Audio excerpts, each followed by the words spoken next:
If you have been dismissed for gross misconduct, you may be wondering whether or not you have a claim against your employer for unfair dismissal.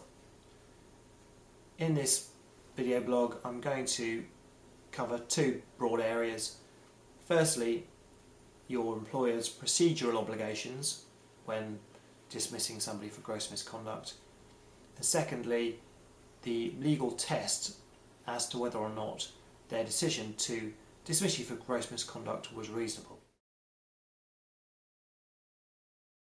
Firstly, the procedure which the employer should follow is very broadly as follows. If your employer suspects that you have committed an act of gross misconduct, normally the first thing they would do is to suspend you on full pay pending an investigation. The suspension should be as short as possible.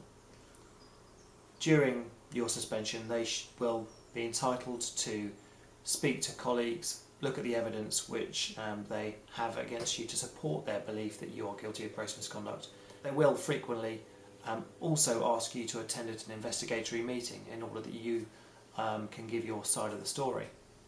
Once their investigation has concluded, they will be obliged to invite you to a disciplinary meeting.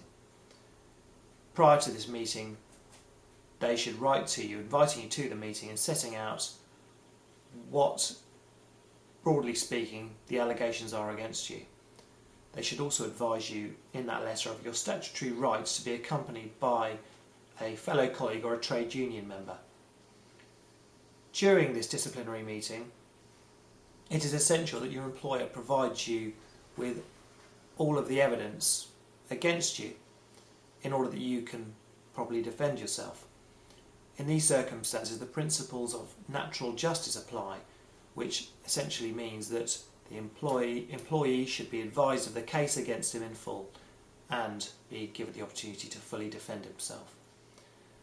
At the conclusion of this disciplinary meeting, you should have had the opportunity to explain your side of the story, and your employer is then entitled, after that disciplinary hearing, to reach a decision as to whether or not you should be punished for your gross misconduct. And there are a number of options available to your employer. They can, if they want to, drop the allegation of gross misconduct. They can issue you with a verbal or a written warning, or ultimately they can decide to terminate your contract of employment on the basis that you have committed an act of gross misconduct. They should advise you of their decision in writing, and in the event that they do dismiss you for gross misconduct, they should also advise you within the letter dismissing you of your right to appeal the decision to dismiss you and of your right to bring a colleague or a trade union representative to the appeal hearing.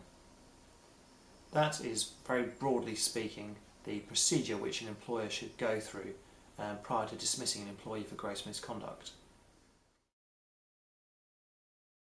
The second area I want to look at is the legal test which is applicable in these circumstances. An employer cannot simply go through the procedure that I've just described and then dismiss somebody for gross misconduct. Their decision to dismiss an employee for gross misconduct has to be reasonable in all the circumstances. They need to genuinely believe that you are guilty of gross misconduct. Their belief in your guilt has to be reasonable and based upon the information which they have gathered during the investigation. If you are able to prove or persuade a tribunal that the decision to dismiss you for gross misconduct is, in all the circumstances, an unreasonable decision, it may be possible for you to challenge your dismissal for gross misconduct. If you feel as though you have an unfair dismissal claim following your being dismissed for gross misconduct, please feel free to call me on the number above or fill out the online assessment form to the right of the screen.